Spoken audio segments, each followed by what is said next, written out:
வணக்கம் மக்களே. நம்ம சேனல்ல தொடர்ந்து ரிவ்யூஸ் தாங்க பார்த்துக்கிட்டு இருக்கோம். அந்த வகையில இப்ப நம்ம எத பத்தின ரிவ்யூ பார்க்க போறோம் அப்படின்னா, நம்ம கார்த்திக் கதையில மார்ச் 1 என்ன நடக்க போகுது அப்படிங்கிறத பத்தி தான் இந்த வீடியோல பார்க்க போறோம். ஸோ மறக்காம இந்த வீடியோவுக்கு லைக் பண்ணிக்கோங்க. நம்ம சேனலை சப்ஸ்கிரைப் பண்ணிட்டு பக்கத்துல உள்ள பெல் ஐக்கானையும் கிளிக் பண்ணி ஆல்னு செட் பண்ணிக்கோங்க. அப்பதாங்க அடுத்து வீடியோஸ் போடும் பொழுது உங்களுக்கு நோட்டிஃபிகேஷன் வரும், பார்க்கலாம். சரி, என்ன நடக்குது அப்படிங்கிறத பார்ப்போம் வாங்க.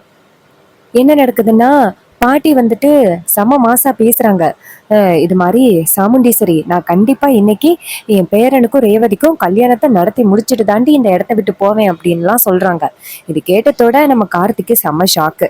அப்ப ரேவதி எப்படியோ கெஞ்சி அவங்க பாட்டி இருக்கட்டும் அப்படின்னு சொல்லி பாட்டியை எப்படியே இருக்க வச்சுறாங்க. அதுக்கப்புறம் சாமுண்டீஸ்வரி ரேவதியை பார்த்து, நீ சொல்றதுக்காக மட்டும்தான் இந்த பாட்டியை நான் இங்கே நிக்க வைக்கிறேன் அப்படின்னு சொல்லிட்டு போறாங்க. அப்புறமா கார்த்தி பாட்டிக்கிட்ட, ஏன் பாட்டி இப்படி எல்லாம் பண்றீங்க, இதெல்லாம் நான் உங்ககிட்ட கேட்டேனா? பாட்டி சொல்றாங்க, இங்க பாருப்பா, ஒருவேளை ரேவதியோட கல்யாணம் இன்னைக்கு முடிஞ்சு போச்சுன்னா என்ன நடக்கும் அப்படின்னு உனக்கு தெரியுமா? ரேவதிய மறுபடியும் யாருமே கல்யாணம் பண்ணிக்கிறதுக்கு வரவே மாட்டாங்க. இதனால ரேவதியோட வாழ்க்கை எப்படி பாதிக்கப்படும் அப்படிங்கிறத பத்தி உனக்கு தெரியுமா கார்த்தி? இங்க பாரு, கண்டிப்பா உனக்கும் ரேவதிக்கும் இன்னைக்கு கண்டிப்பா கல்யாணம் நடந்தே ஆகணும் அப்படின்னு சொல்ல, இது கேட்டதோட கார்த்தி ஷாக் ஆகுறாரு. அப்ப கார்த்தி சொல்றாரு, பாட்டி, என் முடிவுல எந்த வித மாற்றமும் இல்ல. நான் கண்டிப்பா 2வது கல்யாணத்துக்கு ஒத்துக்க மாட்டேன் அப்படின்னு சொல்லிட்டு போறாங்க. அங்க போனதோட நம்ம ராஜராஜா சொல்றாரு, என்னம்மா கார்த்தி இப்படி சொல்றாரு? அப்ப பாட்டி சொல்றாங்க, இங்க பாருப்பா, அவன் என்ன வேணாலும் சொல்லிக்கட்டும். ஆனா கடைசி நேரத்துல கல்யாணம் நடக்க போகுது கார்த்திக்கும் ரேவதிக்கும் தான். அதுக்குதானே என் பேரன் 2 பேரையும் கூட்டிட்டு வந்திருக்கேன். ராஜராஜா கேக்குறாரு, என்ன பேரனையா? என் 2 மருமகன்களை கூட்டிட்டு வந்திருக்கீங்களா? அப்ப பாட்டி சொல்றாங்க, ஆமாப்பா, மொத்தமா கார்த்தியோட சேர்த்து உனக்கு 3 மருமகன்கள். இது கேட்டதோட அவரு ரொம்ப சந்தோஷப்படுறாரு. அப்ப என் அபிராமிக்கு 3 பையன்களா? அப்ப பரமேஸ்வரி சொல்றாங்க, ஆமாப்பா, மொத்தம் 3 பையன்க இந்த நிக்கிறான்களே அப்படின்னு. ராஜராஜா சொல்றாரு, என்ன இவங்க 2 பேருமே சிங்கு கெட்டப்ல இருக்காங்க? பாட்டி சொல்றாங்க, இவங்க 2 பேரும் சிங்கு கெட்டப்ல இருக்கிறதுக்கு நான் தான் காரணம். ஏன்னா இவங்க 2 பேரும் எப்படி இருப்பாங்க அப்படின்னு சாமுண்டீஸ்வரிக்கு தெரியும். ஒருவேளை இவங்க மட்டும் வந்து நின்னா கண்டிப்பா சாமுண்டீஸ்வரி கண்டுபிடிச்சிருவா. அதனாலதான் இவங்க 2 பேருமே சிங்கி கெட்டப்ல வர வச்சிருக்கேன். அப்ப அருண் நேரா ராஜராஜாவை பார்த்து, மாமா நல்லா இருக்கீங்களா அப்படின்னு கேட்க, ராஜராஜா சொல்றாரு, மாப்பிள்ள, நம்ம குடும்பம் எல்லாமே ஒத்துமையா நல்லா சந்தோஷமா இருக்கணும் அப்படின்னு தான் நான் பல வருஷமா ஆசைப்பட்டுக்கிட்டு இருக்கேன். ஆனா இது எதுவுமே நடக்கிற மாதிரி தெரியலையே மாப்பிள்ள. அப்ப அருண் சொல்றாரு, இங்க பாருங்க மாமா, அதான் நாங்க வந்துட்டோம்ல, இந்த கல்யாணத்தை நிப்பாட்டுறதுக்கு ஒரே ஒரு ஆளு தான், ஒரே ஒரு ஆளை தூக்குனா கரெக்டா ஆயிரும். ராஜராஜா கேக்குறாரு, யார மாப்பிள்ள? அருண் சொல்றாரு, வேற யாரு, மாப்பிள்ளைய தூக்கிட வேண்டியதுதான். இது கேட்டதோட ராஜராஜாவும், சரி ஆமா, போன வாட்டியே நிச்சயதார்த்தத்தப்ப மாப்பிள்ளைய காணும் அப்படின்னதோட சாமுண்டீஸ்வரி நேரா கார்த்திக் கையில மோதிரத்தை கொடுத்து ரேவதிய நிச்சயம் பண்ண சொன்னாங்க. சோ இதை பயன்படுத்தியே நம்ம சுலபமா இந்த கல்யாணத்தை முடிச்சிடலாம். சாமுண்டீஸ்வரிக்கும் கொஞ்சமா நம்ம கார்த்தியை ரொம்ப பிடிச்சிருக்கு. அதனால நம்ம இந்த திட்டத்தை செயல்படுத்துறதுக்கு ரொம்ப அருமையா இருக்கும். ஸோ இதே மாதிரி நம்ம பண்ணிடலாம். இது கேட்டதோட பாட்டி சொல்றாங்க, ராஜராஜா, நான் இந்த இடத்த விட்டு எங்கேயும் கிளம்ப முடியாதுடா.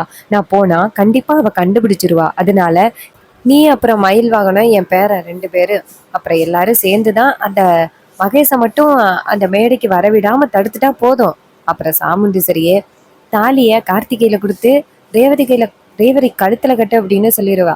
இது நமக்கு பெனிஃபிட் தானே, சொல்லு அப்படின்னு. இது கேட்டதோட ராஜராஜா சொல்றாரு, ஆமாம்மா, ஆனா நான் சாமுண்டீஸ்வரி எங்க போனாலும் நான் சொல்றேன், ஒருவேளை மகேஷோட ரூமுக்கு வந்தா என்ன பண்றது? அதோட அந்த மாயா இருக்க பாரு, எப்ப பார்த்தாலும் இந்த மகேஷோடைய தான் தெரிஞ்சுக்கிட்டு இருக்கா. ஏன்னா அவளுக்கு ஒரு சந்தேகம் இருக்கு, கண்டிப்பா மகேஷ யாராவது கடத்திட்டு போறதுக்கு முயற்சி பண்ணுவாங்க அப்படின்னு அவளுக்கு சந்தேகம் இருக்கு.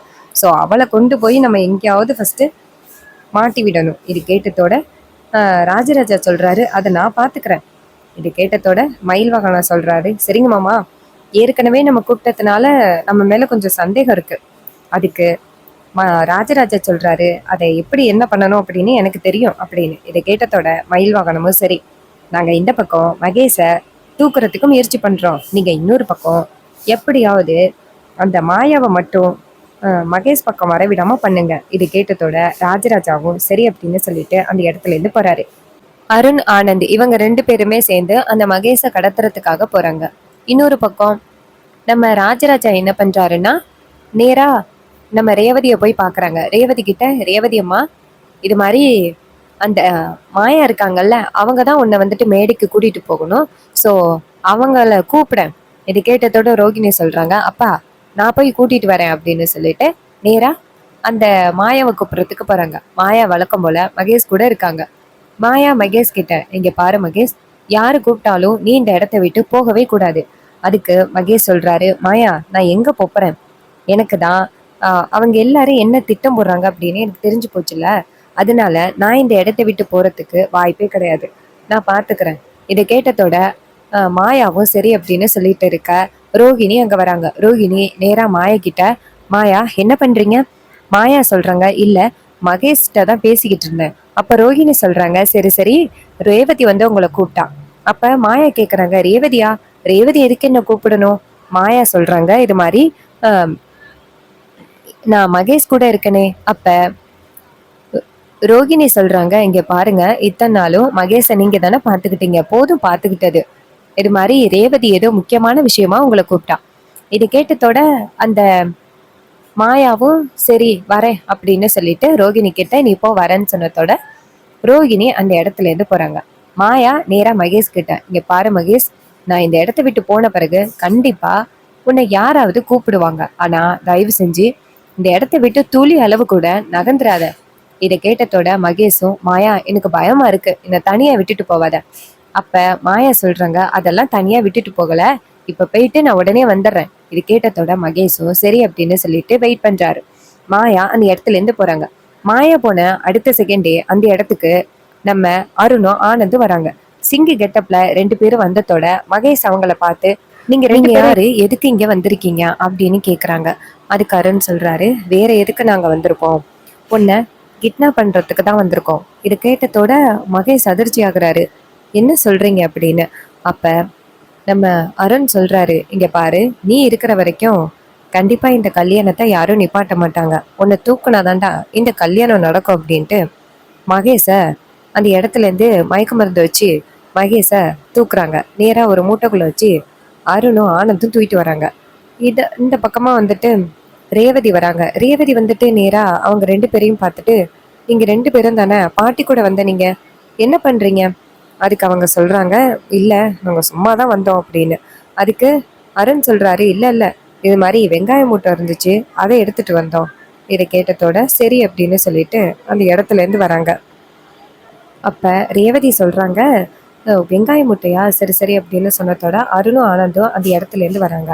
வந்துட்டு நேரா ஒரு குடோன் மாதிரி இருக்கு, அந்த குடோனுக்குள்ள கொண்டு போய் அந்த மகேஷை உட்கார வச்சுட்டு ஒரு சேர்ல கட்டி போட்டுட்டு கதவை சாத்திட்டு வெளியில வந்துடுறாங்க. ஆனந்த் சொல்றாரு, இவனை இப்படியே விட்டுட்டு வரமே, இவன் கண்ணு முழிச்சிட்டா? அருண் சொல்றாரு, அவன் கண்ணு முழிக்கிறதுக்கு வாய்ப்பே கிடையாது. ஆனந்தும் சரி ஓகே, இந்த மகேஷ் காணும் அப்படின்னா கண்டிப்பா சாமுண்டீஸ்வரி அத்தை கார்த்திகிட்ட தாலியை கொடுத்து ரேவதிக்கு கட்ட சொல்ல போறாங்க. இதை கேட்டதோட அருணும் ஆமா அப்படின்னு சொல்லிட்டு, சரிவா நம்ம போவோம், இங்க நம்ம இல்லாததை பார்த்தா சந்தேகம் வரும் அப்படின்னு சொன்னதோட ஆனந்தும் சரி வாங்க போகலாம் அப்படின்ட்டு நேரா பாட்டி பக்கத்துல போய் உட்கார்றாங்க. பாட்டி நேரா ஆனந்த பார்த்து, ஆனந்து என்னாச்சு? ஆனந்த் சொல்றாரு, அதெல்லாம் பக்காவா பண்ணியாச்சு பாட்டி, மாப்பிள்ளையே தூக்கியாச்சு. இதை கேட்டதோட பாட்டியும், சூப்பர் பேராண்டிங்களா, இனிமே இந்த சாமுண்டீஸ்வரி எப்படி அந்த மகேஷுக்கும் ரேவதிக்கும் கல்யாணத்தை பண்றா அப்படிங்கிறத நானும் பாக்குறேன் அப்படின்னு சொல்றாங்க. அதுக்கப்புறம் சாமுண்டீஸ்வரி வந்துட்டு ரொம்ப ஹாப்பியா இருக்காங்க. ஏன்னா அவங்களோட திட்டம் என்னன்னா மகேஷை விரட்டி அடிச்சுட்டு கார்த்திகே, அதாவது டிரைவர் ராஜாவுக்கும் ரேவதிக்கும் கல்யாணம் பண்றது தான் சாமுண்டீஸ்வரியோட திட்டம். இந்த திட்டத்தை பத்தி துளிக்கானோ யாருக்குமே தெரியவே தெரியாது. இன்னொரு பக்கம் நம்ம மாயா வந்துட்டு நேரா ரேவதியை போய் பாக்குறாங்க. ரேவதி கேக்குறாங்க, என்னாச்சு? அப்ப மாயா சொல்றாங்க, ரேவதி நீ தான் கூப்பிட்டேன்னு கேள்விப்பட்டேன். ரேவதி சொல்றாங்க, ஆமா அக்கா, இது மாதிரி நீங்க தானே வந்துட்டு என்னை மணமேடைக்கு கூட்டிட்டு போகணும், ஸோ அதுக்காக தான் கூப்பிட்டேன். இதை கேட்டதோட மாயாவும், அப்படியா ரேவதி, சரி நீ இங்கே இரு, நான் ஒரே ஒரு நிமிஷம் மகேஷ் கிட்ட போயிட்டும் முக்கியமான விஷயத்த சொல்லிட்டு வரேன். அப்ப ரேவதி கேக்குறாங்க, அக்கா அப்படி என்ன முக்கியமான விஷயம் பேச போறீங்க, என்னை கொண்டு போய் மணமேடையிட ஒழுங்க. இதை கேட்டதோட அங்க வெளியில சத்தம் கேட்குது, பொண்ணை கூட்டிட்டு வாங்க அப்படின்னு. இதை கேட்டதோட அவங்களும் சரி அப்படின்ட்டு நேரா நம்ம ரேவதியை கூட்டிட்டு போறாங்க. ரேவதியை கூட்டிட்டு போனதோட ரேவதிக்கு கல்யாண புடவையை கொடுக்குறாங்க கட்டுறதுக்கு. ரேவதியும் கல்யாண புடவையை வாங்கிட்டு நேரா ரூமுக்கு வராங்க. அதே நேரத்துல மாயா சொல்றாங்க, சரி ரேவதி, நான் போயிட்டு மகேஷை பாக்குறேன், கூட்டிட்டு வரேன் அப்படின்னு சொன்னதோட ரேவதியும் சரி அப்படின்னு சொல்றாங்க. அப்ப ரோஹிணி சொல்றாங்க, இவங்களுக்கு மகேஷ் மாமா மேல ரொம்ப பாசம் போல, எப்பவுமே மகேஷ் மாமாவை தனியாவே விட மாட்டேங்கிறாங்க. அப்ப நம்ம ரேவதிக்கு கொஞ்சம் டென்ஷன் ஆகுது. இருந்தாலும் அவங்க வெளியில காமிச்சிக்கல. மாயா நேரா மகேஷோட ரூமுக்கு போறாங்க. அங்க போயிட்டு, மகேஷ் உன்னை கூப்பிடுறாங்க பாரு அப்படின்னு சொல்லிட்டு மகேஷை தேடுறாங்க. பார்த்தா அந்த இடத்துல மகேஷை காணும். இதை பார்த்ததோட மாயாவுக்கு செம ஷாக்கு. அதே நேரம் நம்ம சந்திரா கிட்ட சாமுண்டீஸ்வரி கேட்குறாங்க, என்ன மாப்பிள்ளையை கூப்பிட போன மாயாவை இன்னும் காணும், சந்திரா போய் பாரு. சந்திராவும் சரி அப்படின்னு சொல்லிட்டு நேரா கூப்பிடுறதுக்காக வராங்க. வந்து பார்த்தா மாயா வந்துட்டு காணும் அப்படின்னு தேடிட்டு இருக்காங்க. இதை பார்த்ததோட சந்திர கேட்குறாங்க, மாயா என்னாச்சு? அப்ப மாயா சொல்றாங்க, இது மாதிரி எங்கன்னே தெரியல, அந்த மகேஷ் எங்க போனான்னு இதை கேட்டதோட சந்திரா அதிர்ச்சி ஆகுறாங்க. சந்திரா சொல்றாங்க, என்ன மாயா எப்படி சொல்றேன், ஆரம்பத்துலேருந்தே நான் உன்கிட்ட என்ன சொன்னேன், கொஞ்சம் உஷாரா இருன்னு சொன்னனா இல்லை, இப்படி கோட்டு விட்டுட்டியே. அதுக்கு மாயா சொல்றாங்க, நான் உஷாரா தான் இருந்தேன், ஆனா இப்படி நடக்கும் அப்படின்னு நான் எதிர்பார்க்கல. இதை கேட்டதோட அந்த சந்திரா சொல்றாங்க, இங்க பாரு, இங்கதான் எங்கேயாவது இருப்பான், வா தேடலாம் அப்படின்னு சொல்லிட்டு அந்த மண்டபம் பூரா தேடுறாங்க. பார்த்தா எங்கேயுமே காணோம் அந்த மகேஷை.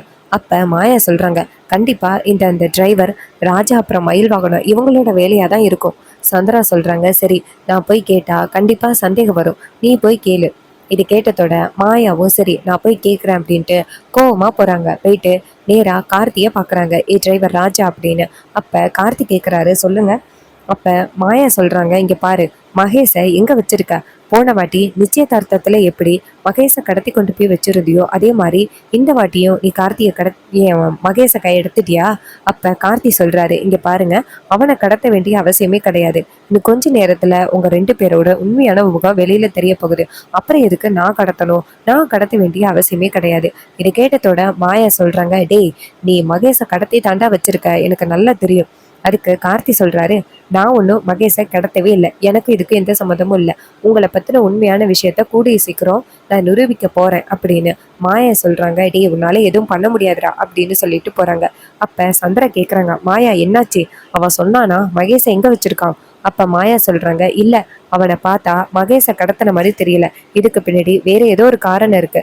சந்திரா சொல்றாங்க, ஒருவேளை வந்திருக்காளே அந்த பரமேஸ்வரி, அவதான் கடத்திருப்பாளோ? அப்ப மாயா சொல்றாங்க, அது ஏன் ஒரு வயசான பாட்டி, அது எங்க கடத்திருக்கோம்? சந்திரா சொல்றாங்க, அவங்க கூட அந்த பாட்டி கூட 2 பேர் வந்திருக்காங்களே சிங்க மாதிரி, ஒருவேளை அவங்க தான் கடத்திருப்பாங்களோ? ஸோ இதை கேட்டதோட செம ஷாக் ஆகுறாங்க மாயா. ஒருவேளை அவங்க கடத்தி இருக்கிறதுக்கு வாய்ப்பு இருக்கு, சரி நம்ம போயிட்டு கேட்கலாம் அப்படின்னு சொல்லிட்டு நேரா பரமேஸ்வரி கிட்ட போயிட்டு, இங்க பாருங்க மேடம், மகேஷ் எங்க வச்சிருக்கீங்க? பரமேஸ்வரி கேக்குறாங்க, ஏமா என்ன பார்த்தா கேக்குற, யாருமா மகேஷ்? மாயா சொல்றாங்க, இங்க பாருங்க, கல்யாண மாப்பிள்ள மகேஷ், அவரை கடத்தினது நீங்க தானே? அப்ப பாட்டி சொல்றாங்க, இங்க பாரு, நான் எல்லாம் அவனை கடத்தவே இல்லை, எனக்கும் அவனுக்கும் எந்தவித சம்மந்தமும் இல்லை, மரியாதையா இந்த இடத்த விட்டு போ. இதை கேட்டதோட மாயா செம இரிட்டேட் ஆகி இந்த பக்கமா வராங்க. சாமுண்டீஸ்வரி மாயாவை பார்த்து, மாயா என்னாச்சு, எங்க மகேஷ், கல்யாணத்துக்கான நேரம் ஆகிருச்சு. அப்ப மாயா சொல்றாங்க, மேடம் மகேஷை காணும். இதை கேட்டதோட சாமுண்டீஸ்வரிக்கு செம ஷாக்கு. அப்ப பரமேஸ்வரி நேரா சாமுண்டீஸ்வரியை பார்த்து, சாமுண்டீஸ்வரி, அதான் மாப்பிள்ளைய காணும்ல, இப்ப கூட என் பேரனுக்கு ஃபோன் பண்ணா 5 நிமிஷத்துல இங்க வந்துருவான், வந்துட்டு ரேவதியோட கழுத்துல தாலி கட்டுறதுக்கு அவன் தயாரா இருக்கான். இதை கேட்டதோட சாமுண்டீஸ்வரி சொல்றாங்க, ஏ கிழவி, தேவையில்லாம பேசாத, நான் கண்டிப்பா நான் இந்த கல்யாணத்தை நிறுத்துவனை தவிர்த்து என் பொண்ணை அந்த அபிராமியோட பையன் ஓன் பேரன் அந்த கார்த்திக்கு என் பொண்ணை கல்யாணம் பண்ணி கொடுக்க மாட்டேன், இது நடக்கவே நடக்காது. இதை கேட்டதோட கார்த்தி சொல்றாரு சாமுண்டீஸ்வரி கிட்ட, மேடம் மாப்பிள்ளை இங்கே தான் இருப்பாரு, பதட்டப்படாதீங்க. சாமுண்டீஸ்வரியும் சரி போய் தேடிப்பாரு அப்படின்னு சொன்னதோட கார்த்தி அங்கேருந்து வராரு. வந்ததோட மயில் வாகனம் டக்குன்னு கார்த்தியை நிப்பாட்டி, எங்க போற? கார்த்தி சொல்றாரு, மாப்பிள்ளையை தேட. அப்ப மயில் வாகனம் சொல்றாரு, இங்க பாரு, தேவையில்லாம நீ மாப்பிள்ளையை தேட வேண்டிய அவசியம் கிடையாது. கார்த்தி கேட்குறாரு, ஏன்? மயில் வாகனம் சொல்றாரு, அதான் அந்த மாப்பிள்ளையை நாங்கள் கடத்திட்டோமே, இங்க பாருப்பா, அவங்கள பத்தின உண்மைகளை நம்ம எப்படியாவது சொல்லணும் அப்படின்னு முயற்சி பண்ணோம், ஆனா சொல்லவே முடியல. அந்த மல்லிகா டாக்டரும் வரேன்னு சொல்லிட்டு கடைசி வரைக்கும் வரவே இல்லை, அதனால இது நடக்கிறதுக்கு வாய்ப்பே இல்லை. அதனால நாங்கள் என்ன பண்ணிட்டோம்னா, நீ போயிட்டு ஒளிஞ்சிக்க, நீ போயிட்டு சாமுண்டீஸ்வரி கிட்ட நீ ஏன் ரேவதியை கல்யாணம் பண்ணிக்கிறேன்னு சொல்லு. அப்ப கார்த்தி சொல்றாரு, ஏங்க என்னங்க முட்டாள்தனமா பேசுறீங்க, இந்த கல்யாணம் நிக்குமே தவிர்த்து நான் ரேவதியோட கழுத்துல தாலி கட்ட மாட்டேன். ராஜராஜா சொல்றாரு, சரிப்பா, நடக்க வேண்டியது நடக்கட்டும் அப்படின்னு. பரமேஸ்வரி ஸ்ட்ராங்கா உட்காந்துருக்காங்க. சாமுண்டீஸ்வரி வந்துட்டு நேரா மாயா கிட்ட, அந்த மகேஷ் எங்க தான் போனான். அப்ப மாயா சொல்றாங்க, மேடம் எங்கன்னு தெரியல மேடம், நானும் ரொம்ப நேரமா தேடிக்கிட்டு இருக்கேன், என்னை மன்னிச்சிருங்க. இதை கேட்டதோட அந்த சாமுண்டீஸ்வரி சொல்றாங்க, அன்னைக்கு மாதிரியே நிச்சயதார்த்தத்துல எப்படி காணாம போனானோ அதே மாதிரி காணாம போயிட்டானா அப்படின்னு. அதே நேரம் சாமுண்டீஸ்வரி இருக்காங்கல்ல, அவங்க சந்திராவை பார்த்து, சந்திரா நீ ஏதாவது சொல்லுவியே. சந்திரா சொல்றாங்க, அக்கா நான் சொன்னா கண்டிப்பா நீ கோவப்படுவ. இங்க பாரு, கண்டிப்பா இந்த டிரைவர் இருக்கான் பாரு, இவன் தான் அந்த மகேஷை கடத்திட்டு போறதுக்கு நிறையவே சான்சஸ் இருக்கு. இவன் போன வாட்டி நிச்சயதார்த்தத்துல எப்படி ரேவதியை நிச்சயம் பண்றதுக்கு ட்ரை பண்ணானோ அதே மாதிரி இந்த வாட்டியும் பண்ண முயற்சி பண்றான். போன வாட்டி நிச்சயதார்த்தத்துல மகேஷ் சொன்னார்ல, இது மாதிரி இந்த டிரைவர் தான் கடத்தினா அப்படின்னு, அதை நிரூபிக்கிறேன்னு சொன்ன டிரைவர் இன்னுமே நிரூபிக்கவே இல்லை. அப்ப அவன் மேல தப்பு இருக்கு அப்படின்னு தானே அர்த்தம். இதை கேட்டதோட ரேவதி நேரா கார்த்தியை பார்த்து, ஆமா டிரைவர், நீ நிரூபிக்கிறேன்னு சொன்னியல்ல உன் மேல எந்த தப்பும் இல்லை அப்படின்னு, ஆனா நிரூபிக்கிற மாதிரியே தெரியலையே, என்னாச்சு? இதை கேட்டதோட கார்த்தி சொல்றாரு, இங்க பாருங்க மேடம், தயவு செஞ்சு சொல்றது கேளுங்க, எனக்கும் இதுக்கும் எந்தவித சம்மந்தமும் இல்லை, அந்த மகேஷ் எங்க போனான்னு எனக்கு தெரியாது. அப்ப ரேவதி சொல்றாங்க, இங்க பாருங்க, இதுக்கு மேலேயும் பேசாதீங்க, போன வாட்டியே உண்மையை சொல்றேன் அப்படின்னு சொன்னீங்க, ஆனா கடைசி வரைக்கும் உண்மையை சொல்லவே இல்லை. உங்களை நம்பி நான் ரொம்ப ஏமாந்துட்டேன். நீங்க நல்லவரு நல்லவருன்னு சொல்லிக்கிட்டு இருந்தேன், கடைசியில நீங்க இப்படிப்பட்ட ஒரு துரோகத்தை பண்ணுவீங்க அப்படின்னு நான் எதிர்பார்க்கல. இது கேட்டதோட கார்த்தி அதிர்ச்சி ஆகுறாரு. என்ன மேடம் இப்படி சொல்றீங்க, நான் எப்படி உங்களுக்கு துரோகம் நினைப்பேன், ஏன் மேடம் இப்படி சொல்றீங்க?